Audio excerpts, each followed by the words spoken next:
Buenas, buenas, mis queridos hermanos, amigos, oyentes.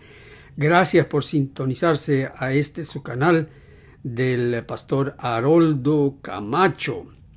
Les doy realmente una profunda gratitud por darme la bienvenida a sus hogares por medio de esta tecnología, de esta pantalla. Nosotros aquí hemos venido tomando una materia, un curso a nivel de seminario, pero bien sencillo, como ustedes se han dado cuenta, a nivel de seminario, no de Haroldo Camacho, sino del gran doctor de teología reformador Martín Lutero, odiado por muchos y querido por más. Y es que no me canso de contar la historia, ¿no? Que este comentario de Martín Lutero sobre la epístola a los Gálatas surgió de las conferencias que él dictó sobre esta materia a sus seminaristas en el año 1531. Y como hemos visto, son realmente emocionantes. Podemos ver aquí la gran pasión de Lutero. Y en el video anterior vimos ese gran problema que resalta el apóstol Pablo, que cuando uno trata de lograr la justicia por medio de la ley, uno realmente está crucificando a Cristo otra vez. Por lo que uno le está diciendo a Cristo, hazte a un lado, por favor, porque yo puedo hacer esto por mi propia cuenta. Dios requiere la obediencia a los mandamientos y yo me voy a dedicar a obedecer los mandamientos. Así que yo no necesito de tu muerte, de tu sangre. Al fin y al cabo, eso es para gente primitiva que cree en eso de derramamiento de sangre y eso. No, yo creo en que el poder de la voluntad, el buen razonamiento, la dedicación, la entrega a Dios, la sumisión a Dios, todo eso me va a ayudar a lograr la justicia mediante la obediencia a los 10 mandamientos. Y aquí recientemente un oyente me escribe diciendo, ¿y por qué ustedes, los protestantes, vaya que todavía nos llaman protestantes, ¿no? Es decir, yo soy del Evangelio de Cristo, pero sigo protestando contra la justicia de las obras. Pero dice, ¿por qué ustedes nomás guardan 9 de los 10 mandamientos? Y yo me pregunto, ¿y por qué ustedes los adventistas? Me imagino que esa persona es adventista. ¿Y por qué ustedes solamente guardan 10 de los 613? Porque son 613 mandamientos que hay en el Antiguo Testamento, que es llamada la ley, y esos 613 mandamientos de la Torá, de los 5 libros de Moisés, son una sola cosa, no pueden ser divididos, es toda una ley. Así que cuando me reclaman de que por qué guardo 9 de 10, yo vuelvo la pregunta y digo, ¿por qué guardan solo 10 de 613? Pero yo entiendo, el afán es de proteger, defender ese cascarón que hemos construido alrededor de nosotros, que nos mantiene embrujados, hechizados a esa incandescente doctrina, muy llamativa doctrina, de que nosotros sí podemos guardar la ley. Pues entonces a todo aquel que piense de esa manera, yo le digo, como decimos allá en Colombia, hágale. Este servidor sería el último en decirle que no obedezca la ley. Hágale con toda su fuerza. Dice el Señor Jesús, amarás al Señor tu Dios con todo tu corazón, con toda tu mente, con toda tu alma. Este es el primer y gran mandamiento. Vaya, ni siquiera es el sábado. El Señor Jesús dice que el gran mandamiento es el de amor a Dios. Y el segundo es semejante a este, dice. Amarás a tu prójimo como a ti mismo. Allí están todos los mandamientos que hay que guardar. No sé por qué me reclaman 9 o 10 o 613. Pero es esa fascinación, de tal modo que yo le digo, si quiere guardar todos los mandamientos, hágalo a la perfección, pero tiene que hacerlo, no sé cómo lo va a hacer, tiene que volver a la cuna y guardarlos perfectamente, porque Dios requiere es toda una vida de obediencia, de perfecta obediencia, desde la cuna hasta la muerte. Toda una vida. No sé cómo le va a hacer para volver atrás al pasado y vivir toda esa pubertad, adolescencia, años de rebeldía y cuánta cosa, aunque hay algunos dicen que ellos nunca se rebelaron, que siempre fueron santos y justos y perfectos. Bueno, muy bien. Pero ni un solo pensamiento de enojo, de crítica, ni una sola palabra de crítica, porque criticar es asesinar, enojarse contra el prójimo es asesinar, mirar a una mujer o mirar a un hombre para las damas con deseo, no importa si es pequeño o mucho el deseo, ya has fornicado, ya has adulterado. Así que hágale. Deseó algo de su prójimo, ya se lo robó. La ley, cuando se toma en cuenta como ley, la ley de Dios es perfecta, que penetra el alma. Pero todo aquel que quiera obedecer todos los mandamientos y luego del amor, bueno, ame a su prójimo perfectamente. No le reclame nada. No critique a nadie. ¿Cómo pudiéramos nosotros lograr ese amor hacia Dios y hacia el prójimo? Pero el Señor Jesús no estaba hablando, era de su vida. Es Él quien vivió toda una vida perfecta, desde la cuna hasta la muerte. Y una vida de amor, amando al prójimo sin desliz alguno. Y esa vida, entonces, Dios la coloca a cuenta del creyente que dice, ya basta, ya no más, ya no puedo. Dame la vida de Cristo, esa vida perfecta, ponla a cuenta de mi récord. Y el Padre dice, hecho está, me alegro, porque entonces al mirar tu vida veo la vida de mi Hijo, y en Él eres acepto y tengo contentamiento en la vida de Él. Y es por eso que dedicarse uno a promover, a enseñar y a hostigar a otros, a hacer bullying a otros, porque eso es lo que se hace desde el púlpito.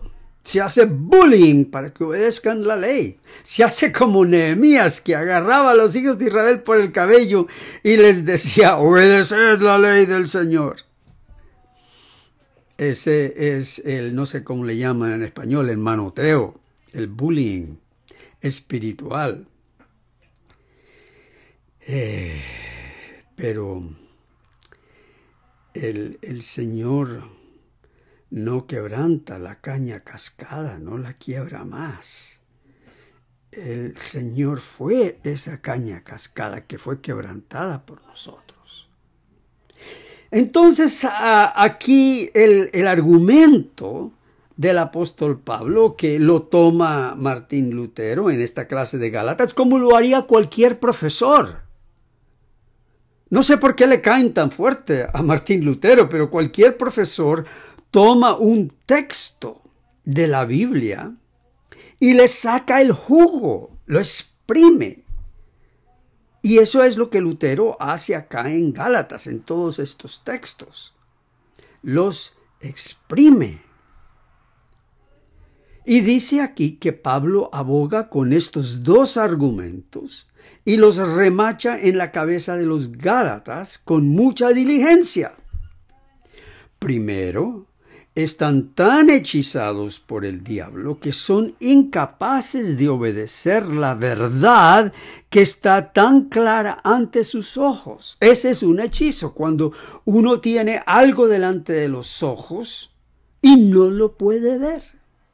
Es porque han cubierto eso con otra cosa más alucinante. Visiones, profecías, matemáticas, números, gráficos. Segundo, porque crucifican a Cristo otra vez en ellos mismos. Claro, cuando ellos dicen que la justicia viene por la ley, entonces están crucificando a Cristo en ellos. En ellos Cristo no vale para nada. Ellos lo pueden hacer. Con un poco de ayuda del Espíritu Santo, sí. Claro. Así también lo enseña el catolicismo romano. Y el catolicismo romano hasta te lo hace más fácil. Porque te dice, hay personas que sí lo lograron.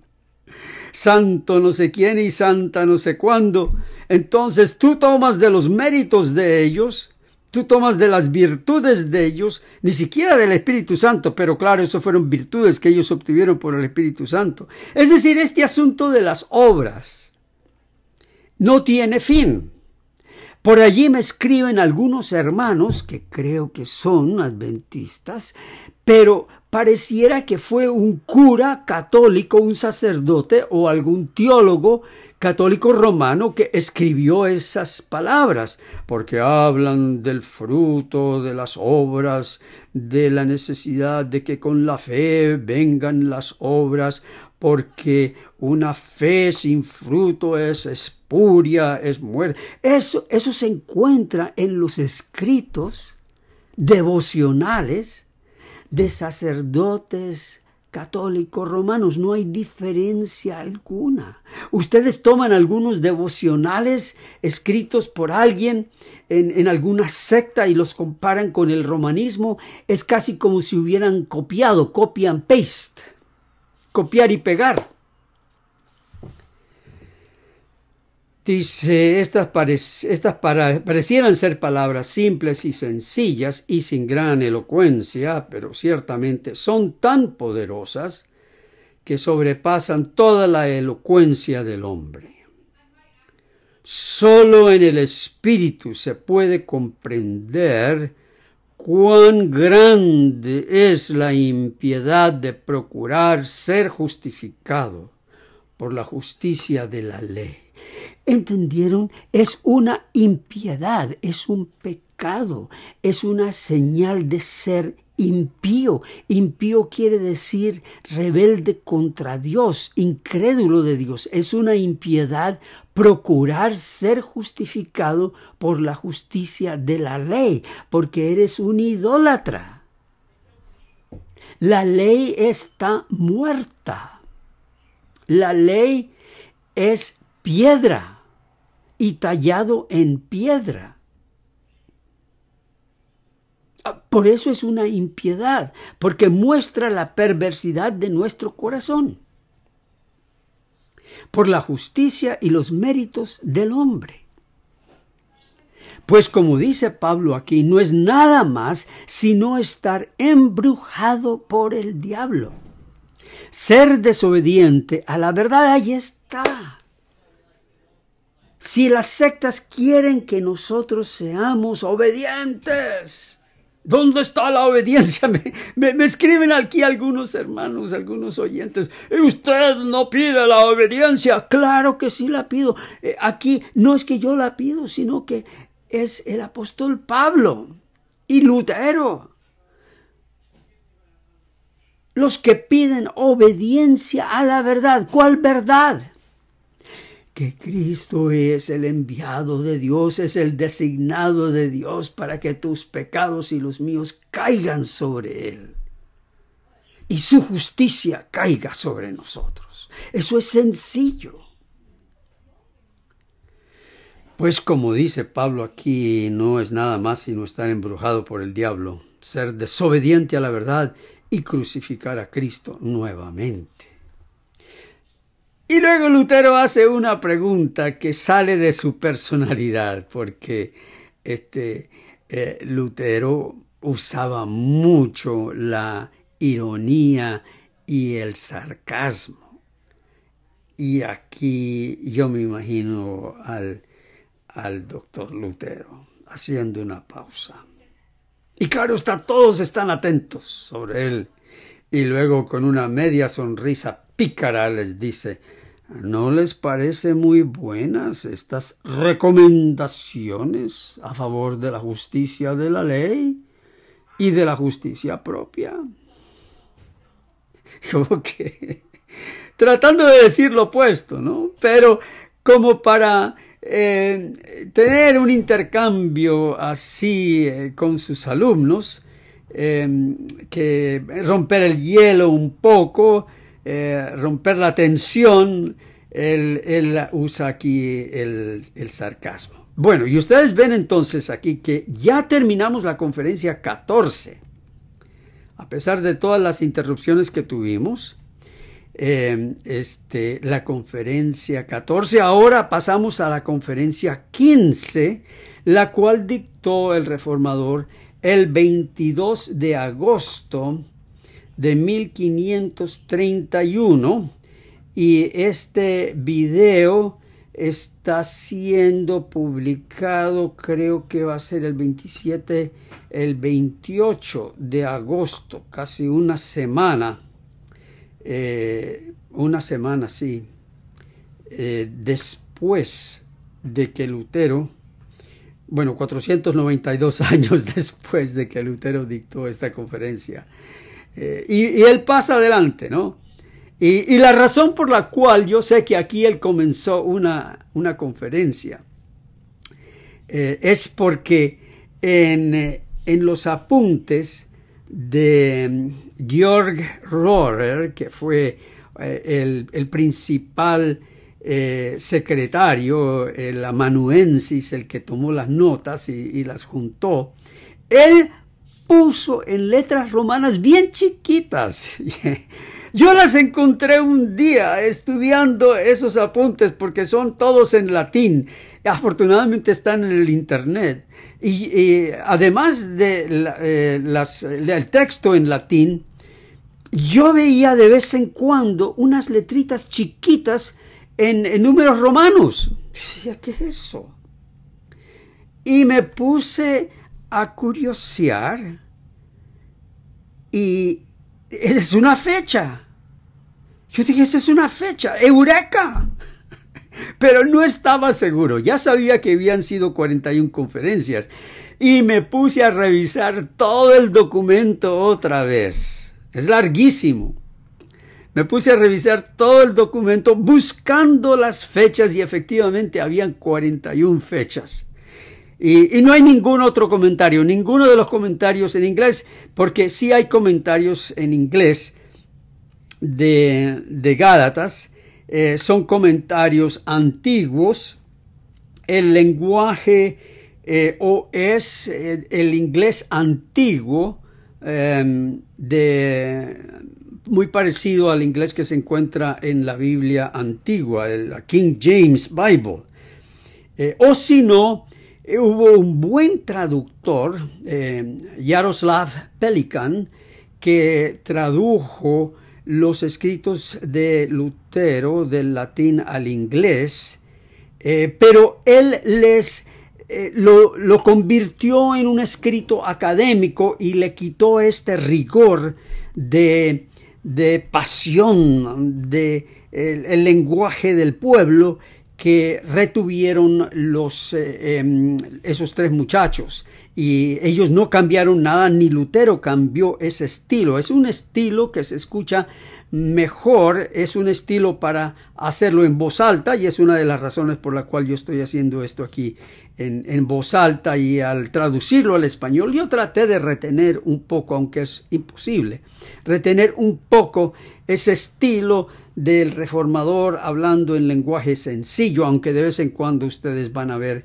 que él utiliza lenguaje académico. Bien, por tanto el apóstol Pablo arde con fervientes celos, ¿se dan cuenta?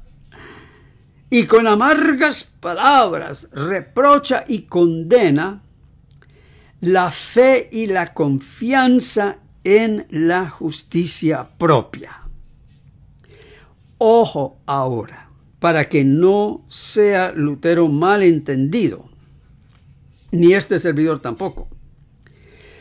Porque aquí dice que Pablo se levanta contra la observancia de la ley de Dios. Pablo no se levanta contra la ley de Dios, sino Pablo se levanta contra la observancia de la ley de Dios para obtener justicia propia. Y acusa esa observancia de esta impiedad que crucifica nuevamente al Hijo de Dios. Viendo que es un asunto tan peligroso, no se puede refutar lo suficiente ni condenarse como debiera. La justicia propia, la confianza en la justicia propia, no se puede refutar lo suficiente ni condenarse como debiera. Pues de esa misma manera de pensar surgió la caída de Lucifer. Esto es maravilloso. Porque por lo general en las sectas, por ejemplo, en el conflicto de los siglos, se enseña que Lucifer cayó porque él se quejó que la ley de Dios era muy estricta, que Dios tenía requerimientos muy altos que eran imposibles de guardar, y entonces fue así como fue engañando a los ángeles.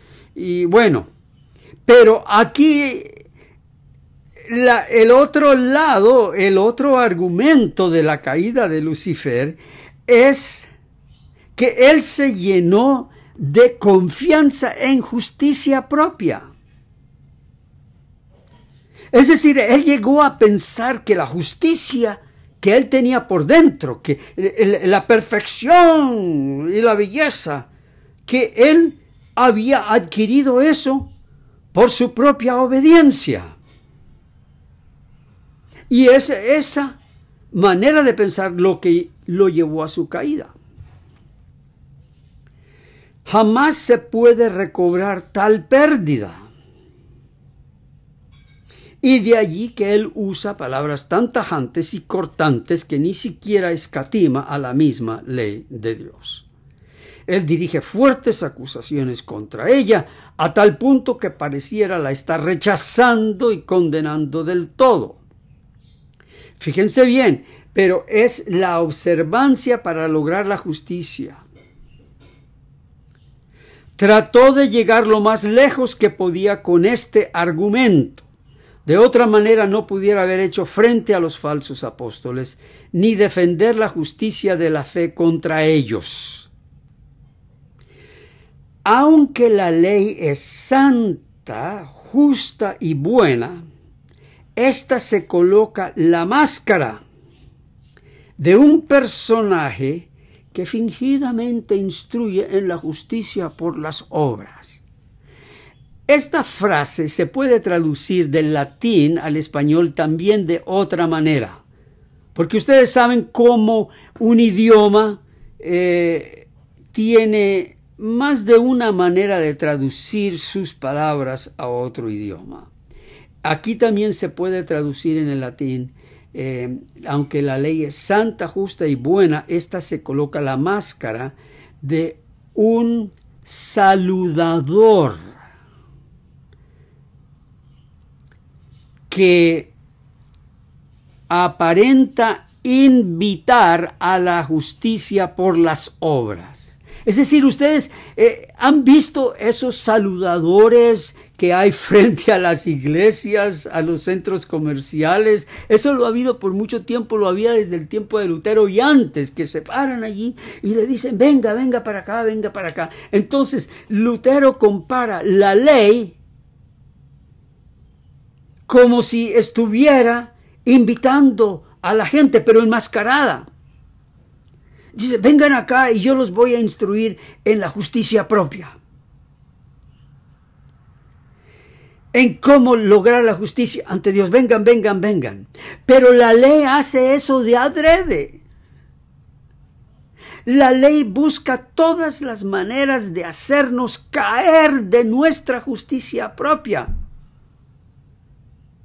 Pues a todos los que buscan la justicia propia por medio de la ley les dice, sí, hágale, hágale, hágale. Tarde o temprano vas a darte cuenta que mi justicia es demasiado grande para que tú la cumplas. Tarde o temprano vas a caer de bruces. Te vas a romper la frente tratando de guardar y mantener y vivir al par con todo lo que mi santidad requiere. Porque la ley requiere una perfecta santidad, sin desliz alguno en ningún momento. A ver, los que se jactan de que nosotros guardamos los mandamientos de Dios y la fe de Jesús, ¿de veras? ¿De veras? Escudriña bien tu vida para ver si eso es cierto. Bueno, y entonces dice que de aquí él prosigue con un argumento, del cual ya tenían conocimiento y no lo podían negar. Ahora está pasando a un nuevo tema el apóstol Pablo. Es relacionado, pero es como una pregunta para apoyar su argumento en contra de la justicia de las obras y la justicia de la ley. Dice él aquí en el versículo 2. ¿Quién quiere leer, por favor? Dice Lutero. ¿Qué seminarista acá quiere leer? Y pasa alguien allí porque había una sola Biblia, la Vulgata, que estaba ahí frente a ellos. Me imagino yo, porque esas Biblias eran difíciles de imprimir y había apenas una o dos. No eran comunes como nosotros que hoy vamos aquí al teléfono y buscamos la Biblia. Ni siquiera antes de venir los teléfonos, las iglesias compraban Biblias para que todo el mundo tuviera y pudiera estudiar, ¿no? Hace esta pregunta, esto solo quiero saber de vosotros. A ver, díganme esto, así en palabras sencillas. ¿Recibisteis el Espíritu por las obras de la ley o por el oír de la fe? Son dos cosas diferentes, como Lutero aquí va a mencionar.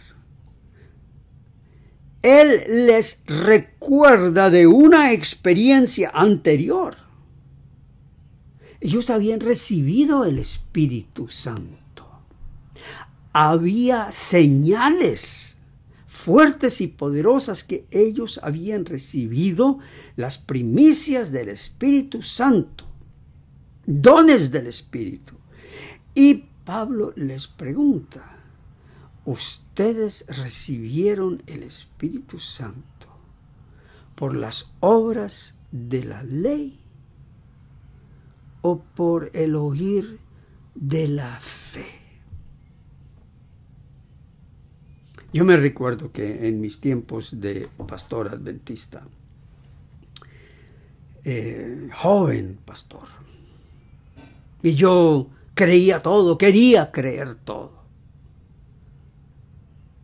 Se hablaba mucho de la reforma y el reavivamiento. Estoy hablando de los años 70, 80, hubo un presidente de la Conferencia General que hablaba mucho de la reforma y el revivamiento, y el argumento de él era que había que guardar la ley más perfectamente para que viniera la lluvia tardía del Espíritu Santo. Ese era el argumento. El Espíritu Santo no se va a derramar. Ya vino la lluvia temprana. Y la lluvia temprana, por supuesto, era el movimiento Miller, el movimiento White. Esa era la lluvia temprana. La lluvia temprana no fue el Pentecostés, no fue la muerte de Cristo. Esa no fue lluvia temprana. Todo tiene que ver con la narración independiente de la secta. Pero ese era el argumento. Ya me recordé del nombre del presidente. Pero no lo voy a mencionar, ¿para qué? Pero el argumento de él era eso, que la lluvia tardía del Espíritu Santo se daría cuando el carácter de Cristo esté siendo perfectamente perfeccionado en su pueblo. Y había miles de maneras. Y esto se predica todavía hoy. Douglas Batchelor, es el nombre de él, sí lo menciona, porque a él le gusta que le repitan el nombre. Doug Batchelor, y hay otros también, Stephen Bohr y otros que les gusta hablar acerca de esto. Que no va a haber derramamiento del Espíritu Santo a menos que el pueblo esté guardando la ley, los mandamientos de Dios. Y el apóstol Pablo, 2000 años antes, le escribe a los Gálatas: díganme una cosa, ustedes recibieron el derramamiento del Espíritu Santo, y él no habla ahí de lluvia temprana ni lluvia tardía, sino el derramamiento, porque hubo un solo derramamiento, el del Pentecostés, y ese derramamiento sigue. ¿Recibieron el Espíritu por las obras de la ley o por el oír de fe? Bueno, ya acabo de ver acá el relojito y ya vamos por los 32 minutos y pico. ¿Cómo pasó el tiempo tan rápido? De tal modo que voy a dejar la siguiente parte para el próximo video. Esto solo quiero saber de vosotros. ¿Recibieron el Espíritu Santo por las obras de la ley o por el oír de la fe? Y hay algunos que no están seguros si han recibido el Espíritu Santo o no. Ese es otro tema, un tema que hay que tratar. Y creo que más adelante aquí en Gálatas, cuando él hable de los frutos del Espíritu, porque sí hay lugar para hablar de los frutos del Espíritu, vamos a hablar del Espíritu Santo. Pero por ahora es el oír de fe en el Evangelio. Cuando usted siente ese ardorcito en el corazón al escuchar que Cristo vivió, murió y resucitó a su favor y que hoy está a la diestra del Padre como su garante. Cuando usted escucha que en el cuerpo de Cristo en la cruz recayeron todos sus pecados, no importa cuántos y cuán grandes.